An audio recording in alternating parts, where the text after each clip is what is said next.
According to business owners Kim Mills and Leo Joseph, the mystery of how government obtained the private land to build the port and the real reason why it was moved from Hillsborough to Tyrell Bay are just two of the many questions put to the present administration with no answers.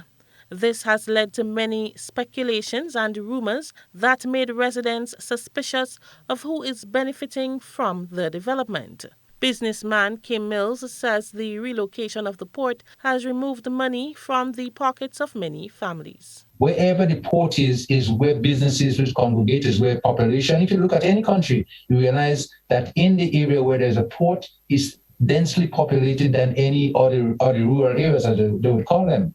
So which means now that we know with the effects of that, they know it's trickling down, and not only to businessmen. We are businessmen and we're speaking, but the entire, almost the entire, I should say, island of Carriacou and Pitimatnik has been affected. So we should not use any word as benefits. Benefits is clearly out. If there is benefits, it might be in a case where a few are benefiting, but not a few out of a population of 7,000 approximately is not in the interest of the people. Leo Joseph says the Tyrell Bay Port of Entry has no positive development for the island.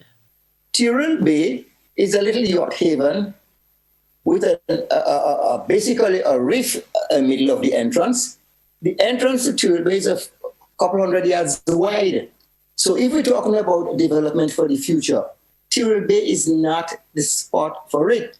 You've left Hillsborough. Where your approach is between the islands of Sandy Island, Jackadam, you have 3 to 4 miles of white, royal blue water, deep waters, so you could accommodate any size of ship in Hillsborough. You cannot do that in Tyrell Bay. At the moment, sometimes we have the Dolly Sea, who is docking in Tyrell Bay.